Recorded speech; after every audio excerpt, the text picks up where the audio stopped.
y'all. What's up? Happy Friday. This week flew by something serious, did it not? This week flew by. How y'all doing? Good morning. Thank you guys for joining. I'm slightly early, just a little bit, because I got to get this show on the road. I have an 11 o'clock meeting sharp that I got to be to. So let's go ahead and jump into our show. I hope you guys are having a wonderful day. Happy Friday, happy Friday, happy Friday. I see all my top flights are in the building. Good morning. I see Truth is here. Good morning. Good morning. I see you, Tiffany. I see you, Tiffany. God bless us is here. Good morning. Good morning, Felicia. Good morning, everyone joining. I see you, Tabitha Lester. Good morning. Good morning. Marion's Favorites is here. E. Parker is in the building. Good morning. All right, and everybody coming in. We're going to go ahead and get started. Of course, everything said in the video is alleged and, in my opinion, and is used for fair use and entertainment. Okay. All right. Let's get into the show. All right, first topic. We don't usually do politics on Friday, but I wanted to share this piece of news with Whoopi Goldberg from what she was saying over there on The View. Makes sense with everything that's going on. Iran is still sending bombs over Baghdad, child. Not literally over Baghdad, but y'all excuse me. Ooh, every time I wear mascara, it makes my eye water. But anywho, Iran is still sending out missiles, and Dubai, one of Dubai's buildings got hit yesterday. We're also seeing powwowings going on, child. There was a standoff I saw. It's a lot of stuff going on. Definitely a praying time, definitely a time for everyone to be on alert and to make sure that we are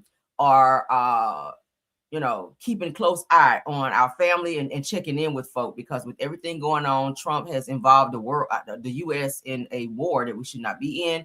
As a total deflection of the Epstein files and everything else that's going on. Let's go ahead and get into this. Shout out to Hollywood Unlocked. Whoopi Goldberg weighs in on the war with Iran and seemingly suggests that it is a distraction. I've been saying this all week. So I'm happy that other people are saying it to co-sign what I've been saying. Let's get into it. It's just nutty as hell. Mm-hmm. It's nutty as hell. Yeah. And you're right. Every day is something new.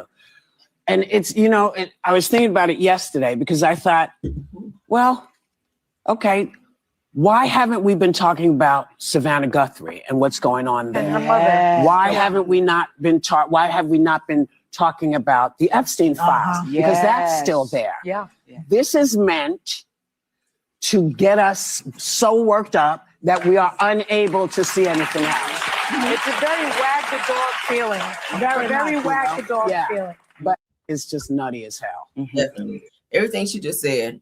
I told you guys they were talking about Iran was talking about sending drone missiles over to the U.S. In particular in California to start attacks there. So we haven't heard any updates on that. I haven't heard of any missiles being sent to LA as of yet. But of course, still keep your eyes open, still pray about it, still be alert. Because you just never know. I don't even know why we're involved in this. This was not our fight. But of course, the person y'all voted for, because I sure didn't, the person that you guys voted for always will find a distraction and a deflection when it involves accountability on his part. He has a lot of things he needs to be held accountable for. All right, so let's get into the mess. That's all I have as far as political stuff. I just wanted to play that with everything that's going on. Let me wet my whistle right quick, guys. My tea is too hot. I gotta wait. You're gonna burn my damn tongue. All right, so let's get into the next topic. Yesterday we updated you guys on Kandi and Todd Tucker. Y'all know that they have reached a settlement, an agreement in their divorce. Y'all know Kandi filed for divorce back in November of 2025, and they have now decided to sit down and come up with a divorce. It's alleged that Kandi and Todd, or Kandi was kind of giving in, and it's said and alleged, because I read it somewhere else, and I don't really want to say on record, but I'm just going to say where I heard it from, that I heard it, and that it's alleged that Kandi did settle out, that Todd will be receiving some money behind this. Of course, we figured that, right? That's why he's been holding out.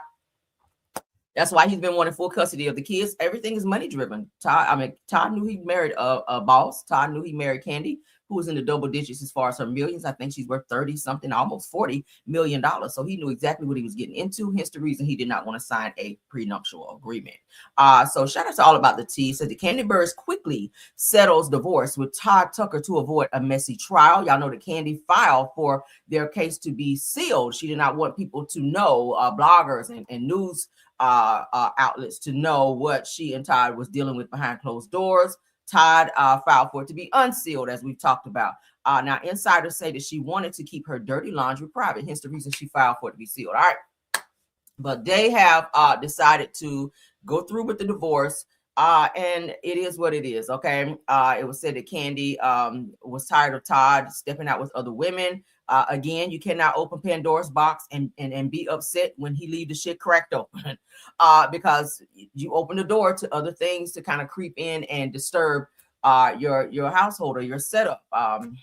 That's unfortunate. I hate to see the two of them get divorced, but it happens. They do have small children that they are raising. And we're going to have to wait to see what it is that the final settlement between the two of them is. Hopefully that will be very soon, because I will be covering it. I did, however, find a video. Hold on. I did, however, find a... Okay. I did find a video that kind of talked about and was kind of like a little red flag, where Todd was kind of indirectly telling Kandi what would it take to keep a marriage together. Okay. This video is not too long ago, but we're going to take a look at it. After 10 years of marriage, how do you keep a marriage interesting? Okay. I think Kandi thought that by bringing in other people in their bedrooms, having threesomes, which is something Todd said he really didn't want in the first place. He just, really wanted to be with Kandi, but Kandi said, hey, let's spice up our bedroom activities by bringing in other people. Todd said he went along with it. But Todd was saying, hey, we have to do things he likes for whoever he's in a relationship with, for them to be spontaneous. So we'll see. Let's get into it so you guys can hear this. I pulled this clip. Shout out to Todd, because this is from him. With someone 10 years doing the same thing every day.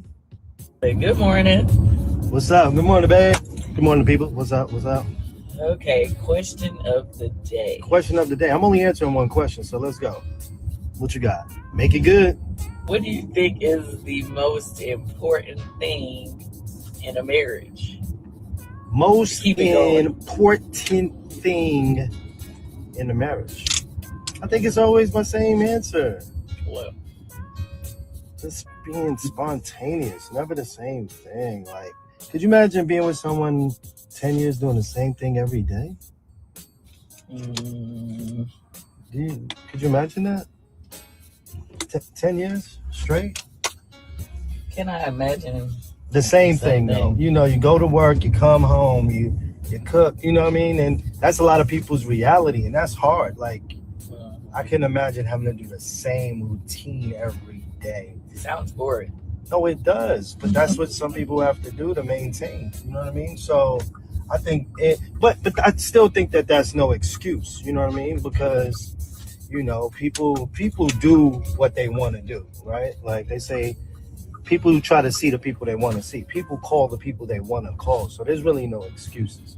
Like, if you want to change it up, you can change it up. You know what I mean? On the weekend, let's just do a picnic. We don't have a lot of money, but we could do shit that's off the, you know what I mean? Let's go to the Beltline. Let's have a drink on a rooftop. Like, we ain't got to have 10 drinks. We can have one. We can't afford it. But I think being spontaneous, having fun, enjoying each other, always trying to make it feel fresh and new. Could you imagine being with someone 10 years doing? Now, you guys know Kandi and Todd, they were having problems 6 months into their marriage. If you guys remember on the show, they were already going to see a therapist. Kandi was saying that the SCX had slowed down in their marriage, where she didn't understand why Todd didn't really want to touch her anymore. Didn't want to be home. He was always wanting to travel and be gone, and she enjoyed him being at home. So now it looks like she's doing the going, and chasing the bag. I told y'all, Kandi has a lot of people in her pocket. She takes care of a lot of family members. She still pays for Riley's expensive New York apartment where she resides. So Kandi has a lot of financial responsibility on her. Now she and Todd also have to pay $140,000, at which I did read that Kandi was saying that Todd is responsible for that $140K for the back rent that was not paid for their Blaze Steak restaurant that had to be shut down. So there's a lot going on here. It seems like Todd checked out, and I'm not just putting it all on Todd, but it seems like Todd and Kandi may have checked out very early on in their marriage, and they try to make it work and stay together, probably for the sake of their kids, or maybe people on the outside looking in, or not wanting to hear the I told you so's of it all. And with her being a very public person, wanting things to be private, as you guys can see that she's filed for things to be sealed. She didn't want people in her business. Maybe she stayed because she didn't want, people digging and trying to find out things. Y'all know blogs be on top of stuff like that. I've been reporting like every single solitary thing about Kandi and Todd's divorce. So we'll just have to wait to see what it is. I did hear, though, that he did get a substantial amount of money for him to walk away. So we will see. Of course, once everything is finalized, you guys know in their prenup, Todd has to move out. That is the agreement in the prenup. Once the divorce has been settled, he has to move out. So he can no longer be residing in the guest house at Kandi's home. We'll see what happens. Let's move on. Dwight Howard and Amy Luciani, child, they are acting a whole damn fool. I said yesterday and the day before when we talked about this, I feel like Amy needs to get the hell out of their house and stay out of there. Now they've made things worse because he's now had to call the police on her after she's been calling on him. I told you guys, 3 days ago, Amy was saying when she called the police and was showing the Coquiana saying he was on drugs, where CPS had to come remove kids from the home because of things Dwight was doing. Dwight is saying here in his phone call here that Amy came into the home and removed some of his jewelry, took his wedding ring, his cell phone has been taken, among other things. And he called the police on her. So now they're at the point where they're calling the police on each other. Things have become very toxic. I don't know why she's still trying to stay in that house. I just don't understand it. I'm sure there's somewhere else you can go. Versus being in a home with someone who is known to be violent. You already heard Roy say he threw her across the room. So we're really not going to try to downplay the situation. It's unfortunate because kids are in the home seeing all of this mess go down. Let me put my trigger up to play this. Let's get into this phone call with Dwight Howard, who has now called the police on his wife, Amy Luciani, 2 days before filing for divorce. Surfaces, it says, that accuses her of stealing his jewelry and phone. Let's go. Shout out to Neighborhood Talk. I have theft. Someone stole my jewelry, my wedding ring, my phones, and they left the house. They stole it from this address, or they're at this address? They stole it, yes. They stole it from this address, yes, and they left. They was in a black, gray Camaro. It's a female in a gray Camaro. Okay, when did this happen? This happened about 11:45, around that time. Today? Today. Okay, but you're not at home, is that correct, sir? No, ma'am, I had to leave the house to check on my child. That's okay. So I'm going to have an officer give you a call to help you file that report. Since yes, ma'am. You said it's a female subject that took the items? Yes, ma'am. Okay. What's your first and last name? Okay. Thank you so much. Sir, what is your first and last name? My name is Dwight, D-W-I-G-H-T, last name Howard, H-O-W-A-R-D. Okay, Mr. Howard, the officer is likely going to call you from a private or restricted number, so just be on the lookout for that. They'll call you here shortly. Okay, thank you. You're welcome. Bye-bye. I have theft. So as you guys can hear there, so according to the 911 call obtained by TMZ, shout out to them because they always be on it. And of course, Neighborhood Talk, because they're also reporting it. Dwight Howard told dispatchers that a woman left the house with some of his items in a gray Camaro. He also claimed that the items that she took included jewelry, his wedding ring, and his phone. Howard also told the dispatcher that he was no longer at the house at the time because he had to leave to go and pick up his child. The operator reportedly told him an officer would follow up with him to file a police report about the situation. The alleged incident reportedly happened on March the 7th, just 2 days before he filed for divorce from Amber, of course, after she exposed him.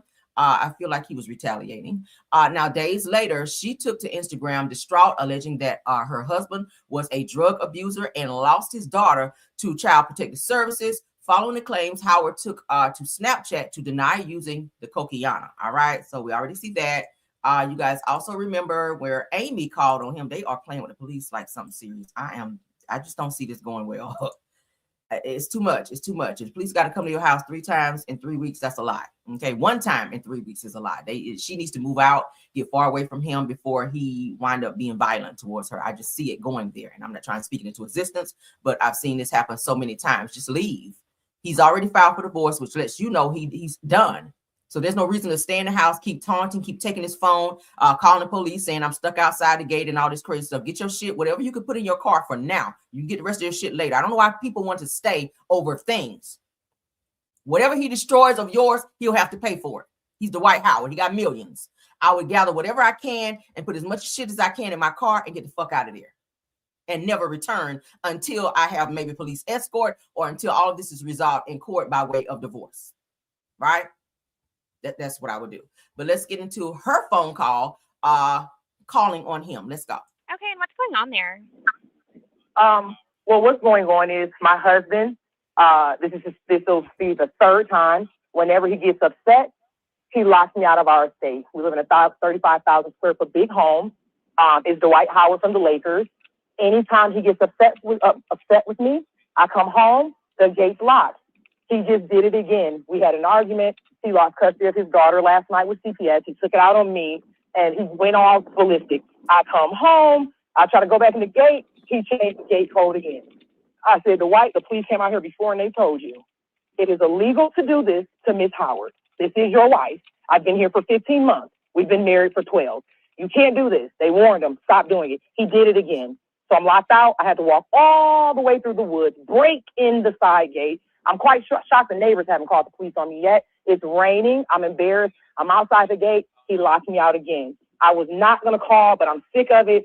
I cannot keep being made to sleep in my car when my husband gets mad because he's a multi-millionaire and he's an NBA star. It's wrong. I want somebody to come out here. I don't know my rights as a wife, Okay, but for me to be standing outside, it's ma'am. ridiculous. Ma'am, I have a few questions for you. What's your first and last name? It's Amber Howard. Okay, and I'm just going to ask you some questions. Is there any alcohol or drugs involved today? No, ma'am. Okay, any weapons? I mean, what does that mean? Like, do we own them in the house? Does he have a weapon on him today? Oh, no, ma'am. No, ma'am. Do you guys have weapons in the house, though? Oh, for sure. Over 1,000. We have a gun room, a very nice gun room, but that's way far away from the house on the property.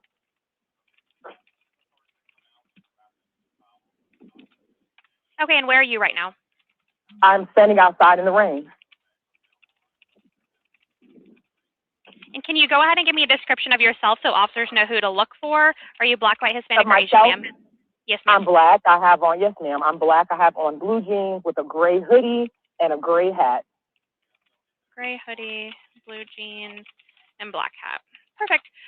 Okay, and where is he right now? Pretty sure she said gray hat and the dispatcher said black hat, but go off. I have no clue. Our house literally is huge. I don't know where he's at, but I don't know. I'm sure he's looking at me standing at the gate looking stupid. I don't know. Okay. All right. Do you have your car with you? No, got Uber down. Okay. All right, just stay right there for me, and we'll have officers there as soon as possible, okay? Call us if anything changes. Yes, ma'am. Thank you so much. No problem. Okay. Okay, and what's going on? Yeah, so y'all get it. I see you put it in the comments, Tiffany. There is no prenup. They did not sign a prenup. She was saying that there was no need to sign one because she wasn't marrying him for his money. I feel like, and a lot of people say that, but when people get mad, that is the first thing that people go for is your money. You say all day, I'm not marrying you for money, I'm marrying for love. Yeah, now. But a motherfucker piss you off like this and do all the things that he's doing, having his kids try to lie and set you up. As a get back, you will. He's Dwight Howard. He has millions. She's entitled to it. If there's no prenup, she can definitely go after whatever she wants to go after. Okay. And that I'm sure will piss him off because Dwight is used to getting his way and not being held accountable for things because of him being Dwight Howard. But I just see this going so left. I do. Hopefully she will get the hell out and never return, as I said before, to avoid any further phone calls to the popos, right? And 911. let's move along. That goes for anyone else, honey. Stop trying to stay in situations that have already been found out to be over. All right, we'll say it that way. Moving right along. Jaguar Wright is in our news today. Jaguar Wright is going Jaguar Wright has filed for a GoFundMe. She has set up a GoFundMe for some legal expenses. She needs help because she runs her mouth too motherfucking much, just like Tasha K. I don't feel sorry for people who run their mouth and continuously say things that they should not say and go too far. And then when you find yourself in a lawsuit, we have to dig in our pockets to help you get out. I'm just not going to do it. Okay. Now I will give to a GoFundMe if it's, something that I feel is definitely a good reason to give for. I'm a giver. So I love that. But in this situation, in Tasha K's situation, I will not give a motherfucking dime. You know why? Because your mouth. Jaguar Wright has been known to just talk, tell things she should not tell, put herself in situations that have nothing to do with her, just like Tasha K. And then when your ass get in a lawsuit, a very pricey lawsuit, then you are soliciting people to give funding to help you lawyer up for a situation you could have avoided, correct? I'm just not going to do it. I don't see myself doing it. Let's get into this. It says, it looks like folks have been talking. Jaguar Wright addresses the chatter about her GoFundMe. Let's go. People are sitting here trying to promote Trasha K's GoFundMe, and she's asking people to pay for her lies that she got convicted of lying. Like she didn't. This is not something that happened to her. She wasn't targeted. Cardi B didn't target her. She wasn't. None of that happened to her. No, that happened to me. She was literally on the stand in court saying, well, I lied. That's what I do for a living. She said that on court record. It's pathetic. And people want to help her pay for lies because they were so entertained. Ain't nobody lie about shit over here. Matter of fact, everything that I said that people said that I was lying about has turned out to be true, and it is still coming to the fore and focus day by day, every day.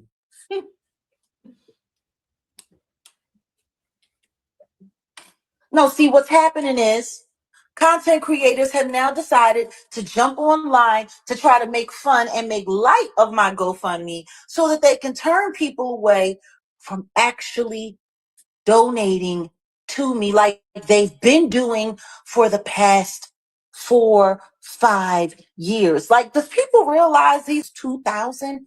Why are we taking up GoFundMe's for 4 and 5 years? What's the cause of that? I'm sorry. 20? It's been 6 years. And people are sitting here trying to promote Trasha K. So now she's mad that Tasha K has a GoFundMe, which I hear she's raising money very quick on that thing. The last that I saw was 10,000-15,000 she's already raised. So people are donating. So let's get into more of what Jaguar says, then we're going to move on because I don't want to stay on her too long, child, because y'all know she's annoying as hell. Jaguar is very problematic. She runs her mouth too much. She tells people's business. Sometimes she be spot on, sometimes she does, sometimes she don't. And people will go after you if you're putting out lies and defaming their character. You just can't do that. And then you want to run and ask for people to donate to your GoFundMe because they done sued your ass. Just out of people's business, right? So Jaguar Wright says that after speaking out about the entertainment industry that she's been dealing with a lot of behind the scenes, now she's asking supporters to help through a GoFundMe to hire a lawyer and private investigator. Now, Jaguar Wright, after speaking out on the wrongdoing in the entertainment industry, she said, I became a target of intense online harassment. Several YouTube content creators inserted themselves into my life, orchestrating a campaign that includes, they blocked it out, and ultimately led to my arrest. She's been arrested a lot too. The emotional and financial toll of these, whatever, has been overwhelming, and I am now facing a complex legal battle to defend myself and restore my reputation, whatever that is.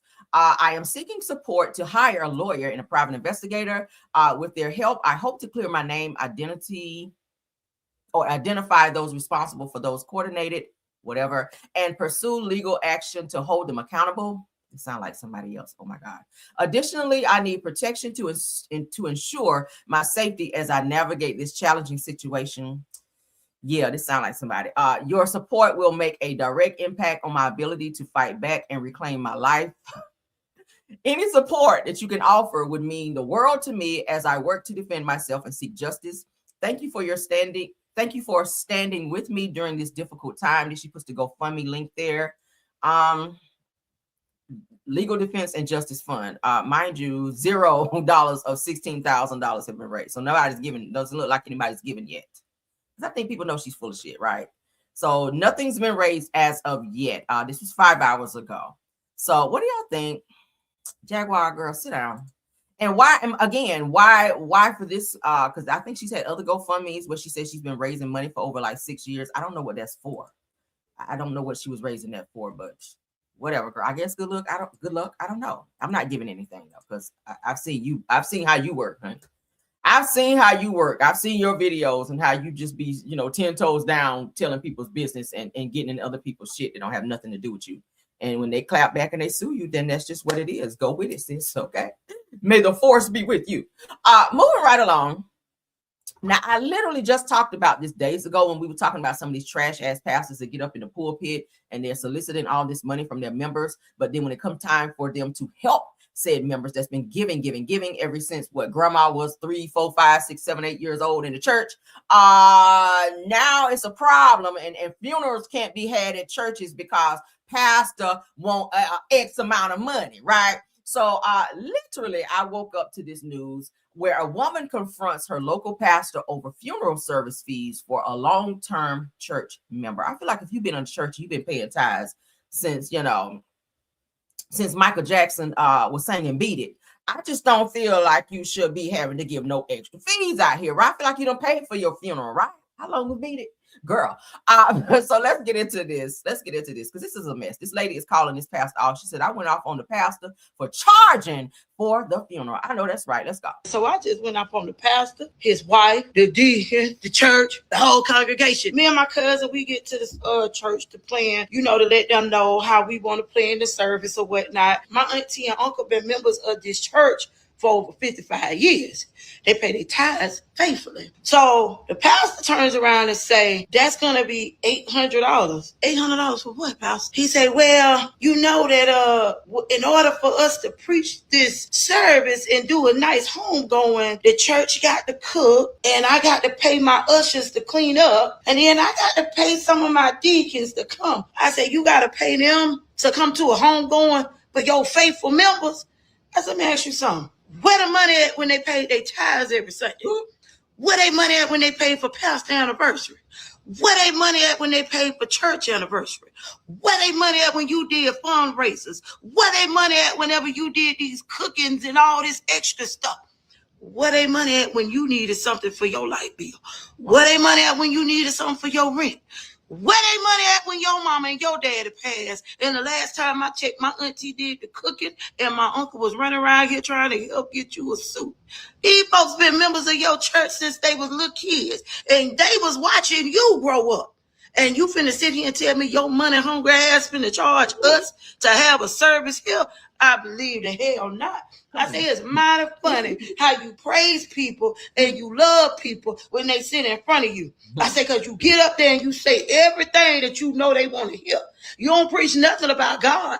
All you preach about is the tithes and what somebody gonna do in building this church and building your house, getting you a brand new car. Little Tommy need to go to school. Your wife need a new hairdo or a wig. Your daughter needs surgery, and I need this and I need that. And Sister Johnson over there, she having problems in her home, and Sister Sarah over there, she having trouble walking. And I need y'all to raise some money for her medical bills. And I need for y'all to just pray. And I need some new pulpits for the church. And I need some new paintings on the wall. And I need this and I need that. And I want this and I want that. You can't even do her service. You can't even do his service for free. They done paid their way for the church. They done paid for the funeral. They done paid for the casket. They done paid for the clothes. They done paid for the food. They can't even participate in stuff at home with their own family because they worried about being with the pastor. I wish these old folks knew how money hungry and greedy some of these damn pastors is. I told myself, I tell you what, we'll have a service in the front yard for free. Kiss my ass. So I just went up on the pastor, his wife. Not in the yard, girl. I mean, there are other places you could have. Like most funeral homes will allow you to have a service at their funeral home, and just child gonna leave the body there because they're gonna take it where it needs to go, right onto the gravesite, honey, and commit the body into the ground and all of that. I've been to funerals where they haven't had them in churches. They've had them at the actual funeral home. They have like a little room that's set up like a little chapel or something, and you go in and you have the service and you leave. But we've talked about this before. It's very sad that again, if you've been going to a church since you were a child, since childhood, you grew up child, you've been paying tithes into adulthood, into to where you are now. It's just sad that churches have become money hungry like that, and they only focus on the money. Like, if I've been coming here since I was a child, you should be happy to do a funeral for a loved one who also was patronizing the church as well. It's just a lie. These pastors are more concerned about having a new Cadillac, living in a nice 2-3 story home with the circular driveway and the security at the gate. Like, they really are focused on that lifestyle versus the needs of the people. I said the other day, you have people who just put their last $5 in the tank to go to church to hear a good word, and they get there to hear a bunch of mess. And that's why a lot of people have turned away from going to church because of that. And it's sad. Where if you can't go to the church for help, where can you go? Where can you go? They turn you away after you've given thousands of your good hard-earned money. We talked about the pastor yesterday who was telling the members to bring their tax returns. He want to look at their tax returns because he feel like people not bringing the amount of money he felt like they should bring into the church. It's starting to become too much. All right. We are definitely living in Revelations. If you guys don't read your Bibles, you should. Wars, rumors of wars, daughters against daughters, fathers against sons, all of these things that you're seeing happen right before your very eyes. We are, and I know a lot of people say, "Oh, the old people been saying this since I was grandma. Been saying that since I was a child." We're living in the last days. We really are. So read your Bibles, pray up, child. All the things are the things. Again, you don't have to go to church. God is everywhere as long as He's in your heart, mind, and spirit. And I'm not trying to deter anyone from going to church. If you want to go to church, go. If you find you a nice church you go to, get the good word, all of that, honey, do it. But you honestly, church is a building. It's just a building. I have God here, right here, and I take Him everywhere I go. All right. Amen. Moving on. I'm just saying, child, people have stopped going. All right. I can log on church and still get that same spirit, child. But let's get into what happens now. We talked about Jarvis Butts yesterday. We covered him. Jarvis Butts down there in, I think it's Detroit, Michigan, child, where he unalived Miss Naziah Harris. Now we have this assistant principal. What do you do, child? You got to send your kids to school, right? It's against the law not to send your kids to school. But what happens when you send your kids to school and the assistant principal makes a move on your child, your 8th grader? All right. A Nevada assistant principal pleads guilty to attempting to lure an 8th grader. Let me put my trigger up for this one, honey. Y'all know we're going to always stay on topics like this. Again, parents, watch your children. Talk to your children. Make sure you be in your children's business. Ask them, how was your day? See, when you have constant conversations with your kids, little things like this don't slip by. Because a lot of times, predators, most, if not all the time, they will tell your kids, this is our secret. Don't tell nobody. And that's the very thing that they need to tell. And that's how things go on for as long as they do, years and years and years, where a child is constantly being violated by adults because this secret is being told to a child not to tell, right? So let's get into this. This is a conversation with this assistant principal talking to an 8th grader inappropriately. He's let's get into it. Y'all, this is gonna blow y'all mind. Let's go. Assistant principal attempts to lure an 8th grader. If people wasn't out there right now, I would hug you so tight. And might even kiss you. If people wasn't out there right now, I would hug you so tight. And might even kiss you. He said, if people wasn't out there right now, I would hug you so tight. He's talking to the 8th grader. I might even want to kiss you. What the fuck do you see in an 8th grader? Right? Let's continue. I can't believe I was that close to some things were happening inside of me. Got me excited. dangerous. So he says, I can't believe that I was that close to you. Some things are happening inside of me. You got me excited. Damn, you dangerous. To an 8th grader. This is some shit you say to a grown ass I woman. was that close to you. So things were happening inside of me. Got me excited. Damn, you dangerous. That is his mugshot. They did capture him. He is currently in jail. There is a trial I read that's coming up. He has not been sentenced as of yet, but he has been apprehended for this. There was a phone call and a phone message that he also left on this 8th grader's phone, which is how they were able to get this information right here. But he had been hitting on this 8th grader for quite some time. Other students, from what I read, also saw some inappropriate behaviors from this assistant principal towards this 8th grader. So shout out to people speaking up and telling what they see. All right, teach your children. If you see something, say something. I'm gonna say it again. Teach your children. If you see something, say something. There's no such thing as a secret when it involves a grown ass adult as related to a child when inappropriate things are happening. Right. So let's move along. Assistant principal, honey, been arrested for inappropriate behavior. Funky Dineva was getting a little pushback for a comment that he made about church folk. Y'all know he's another one child to be doing a lot. Funky's mouth child sometimes can be something. Y'all let me know what y'all think in terms of dating. So Funky Dineva explains why you should avoid church singles night. Okay, some people have some things to say. Some people thought it was funny. A lot of people think a lot of the harsh words that he have to say sometimes be real funny. I can only take just a dose or two of Funky Dineva, right? But let's get into him. He has made the shade room because y'all know his mouth child is always off the chain. Let's go. I'm gonna get bashed for this, and I don't care. The type of people who show up to the church singles night are weirdos anyway. Okay, you just are. You're just socially awkward, and you're a damn weirdo. Okay, and I'm sure the type of men that show up to the church singles night are even more weird, okay? They probably doofuses and dilberts, okay? Don't nobody want no man who got to show up to the singles night in order to get a woman. That's just, he's probably a socially non-desirable man. I'm not a church person per se, and I honestly think the type of person that would go to church on singles night, we're not going to be aligned anyway. I think church people like that are completely weirdos. You're weird. You're weird. In my honest, humble opinion, if you can't get nobody the regular way, i.e. the gas station, the grocery store, the movies, the car wash, and you got to go to the church where they got another hand selection of weirdos just like you, then you've already lost. Lord Jesus. Seems like a layup. Like you walk in church night fresh with your Bible. Yes. How you doing, sister? How you doing, child? Yes. Yes. Yes. Let's go eat and say you're not on good intentions. You already know they ready. They are primed and ready. You know what I'm saying? So the intentions are good, but like to a predator, it's like, oh yeah, we finna go get that thing that ain't been touched in a minute. Oh. You know what I'm saying? She just wants somebody to take her out to eat and all. And you give men the rule book to get to you. All I gotta do is come in here and quote a few redundant ass scriptures and play the part long enough to get the panty draws. Well, damn. If you can't go to Bella Noche, where can we go? What do y'all think about this? Mary White says, funky demon.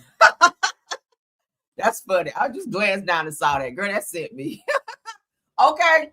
What do y'all think? What do y'all think about what Funky had to say? Now, there are a lot of churches that do have like singles ministries where they go on like cruises. They have like singles activities at the church where they try to like, match, do like matchmaking for like, people who come to the church or people who join the church to match, men and women together to be couples. All right. I see a problem with that. But I'm be honest with you, some church people can be some of the worst people to try to date, right? A lot of church people can be very judgmental, and it's a lot of freaks in the church. I know a lot of people don't think so. A lot of freaks are in the church. A lot of men who look at some pastors, some ministers. Then we just talked about the other day, a minister who was running around sleeping with a bunch of women, giving out STDs and shit. Then we just talk about that. So you have a lot of people in the church that are just as bad as people that are in the world. So you have to just watch out for everybody. You can't just say, oh my God, since he's deacon so-and-so, he's just going to be the perfect match. You can't go by that because everybody got something going on. Everybody's got something going on. Minister so-and-so down there in Texas, we just talked about him, and one of my subscribers was like, oh my God, you know him, Caramel. Yes, brother was giving out herpes, okay, to women that he was dating, and I hear he had a whole wife or something like that.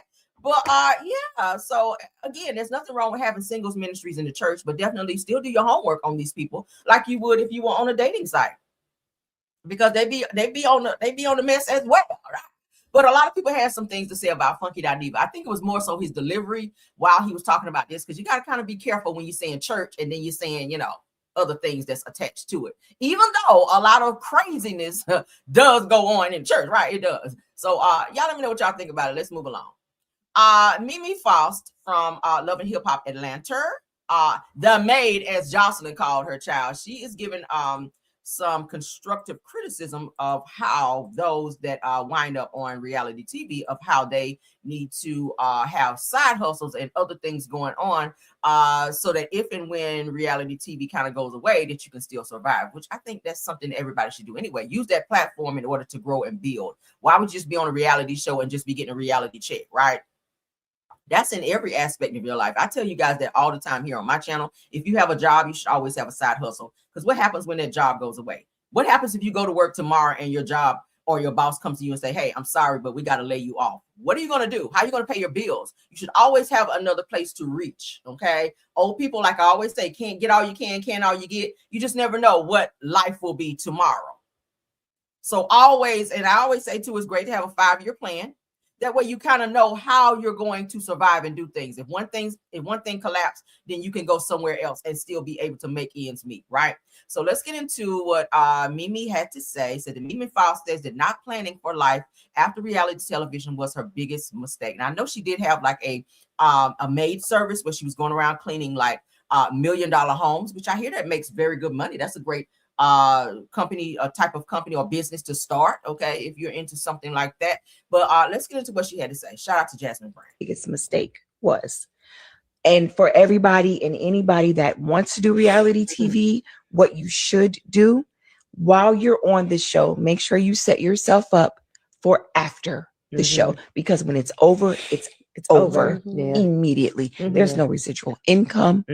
There is nothing coming your way. There's nobody knocking on your door. It's the fuck over. So make sure you have something in the bag and you have something set up that you have to move forward with after your situation. Not even after, while you're on reality TV, because that is going to push you, push whatever that you're doing further. So that was my biggest mistake.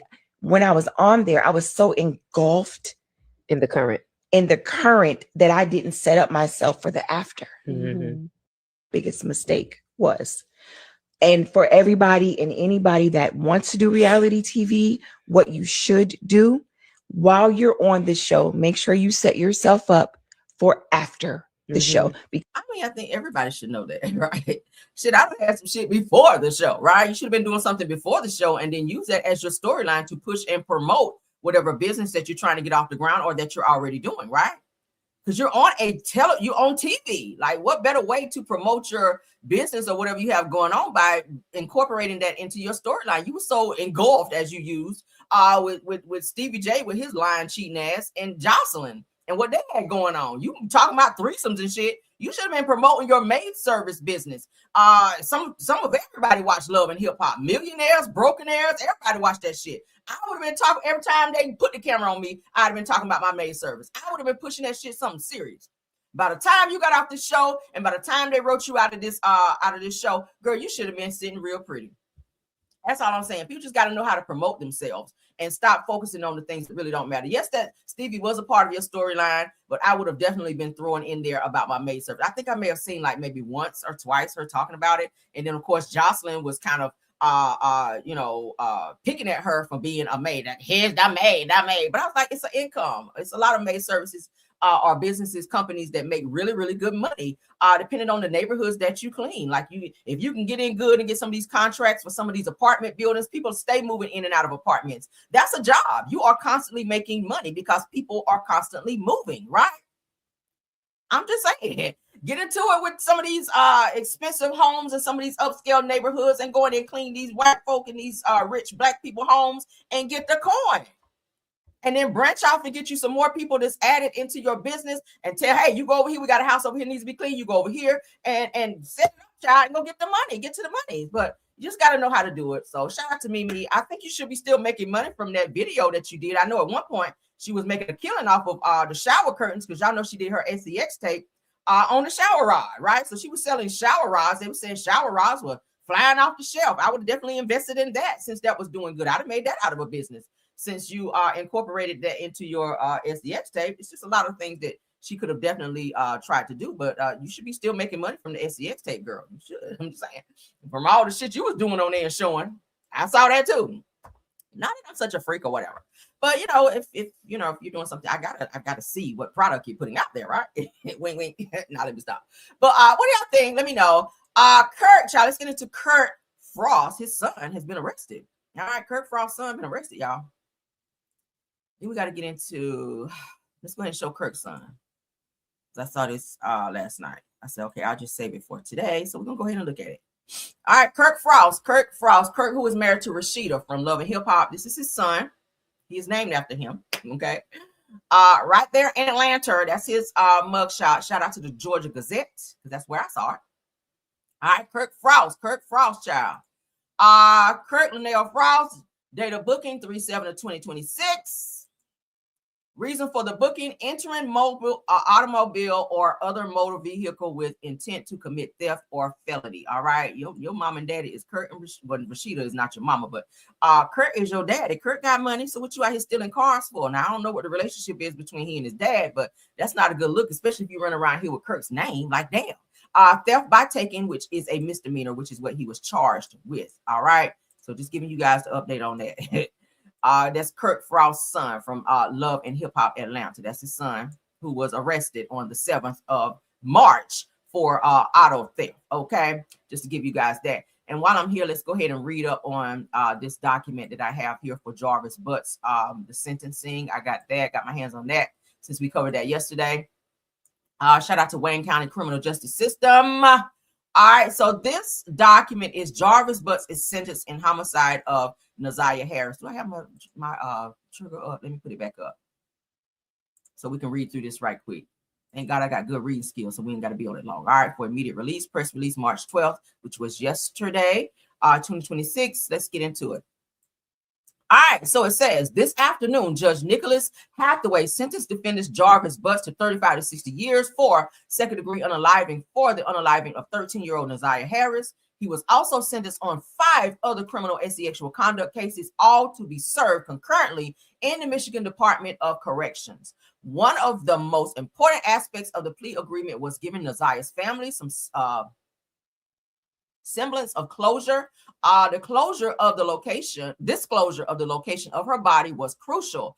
As a condition of his plea to the second-degree unaliving case, Jarvis Butts was required to give a truthful statement regarding the body of Naziah Harris.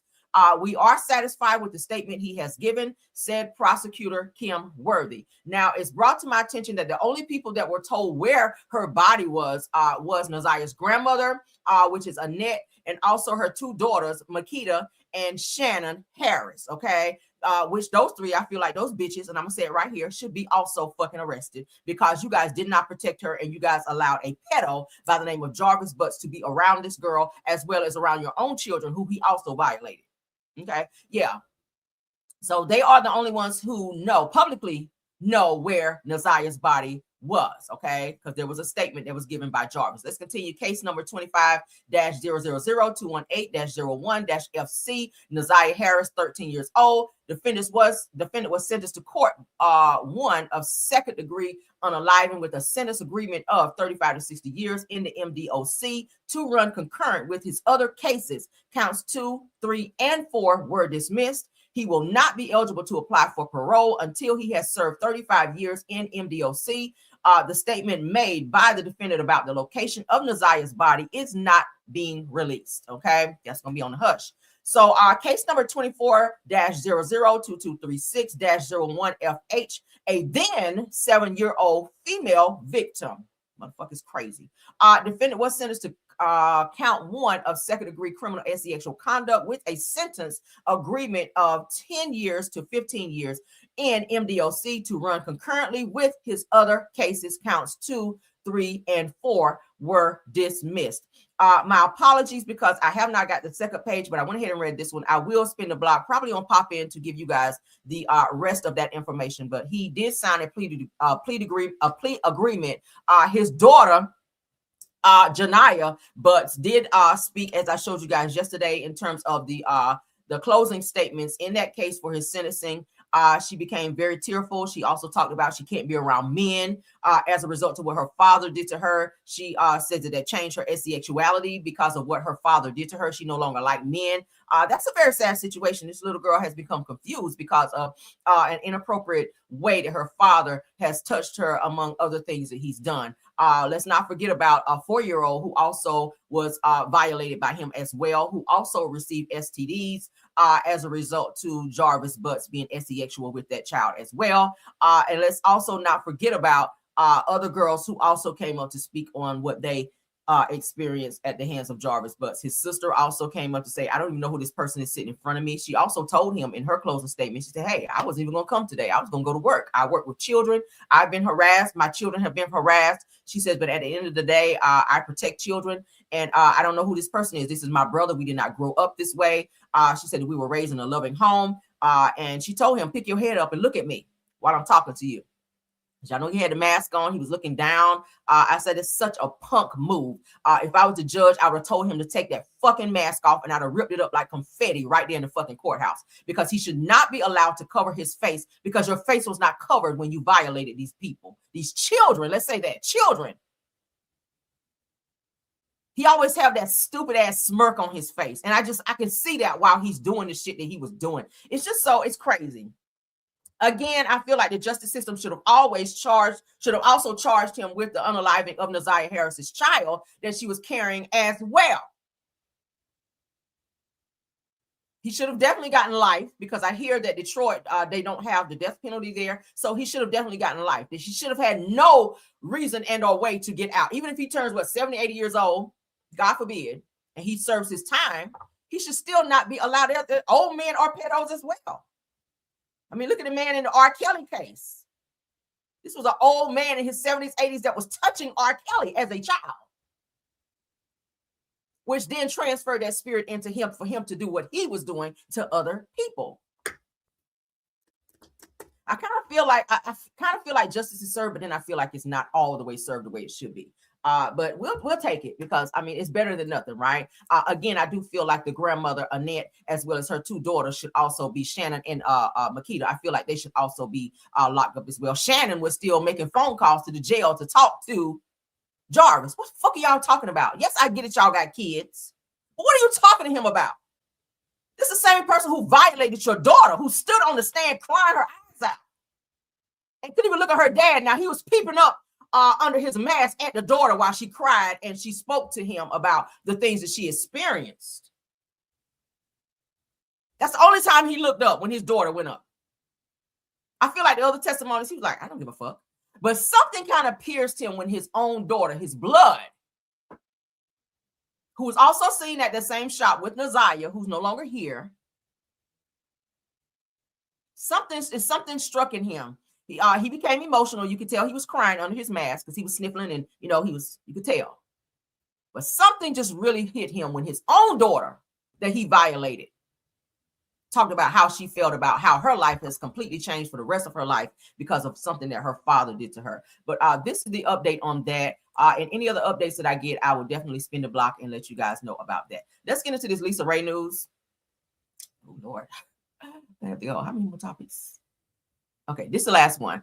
Lisa Raye is getting a little pushback for something that she repeated about Halle Berry. Okay, y'all know Lisa Raye. She's another one, a little chatterbox. Okay, Lisa Raye speaks on her comment that Halle Berry was bad in bed. So it's something that was told to her. A lot of people get sued over repeating hearsay. I'm gonna say it again. A lot of people wind up getting sued by hearsay. If you hear something and you don't know it to be actual factual, a lot of times don't repeat it.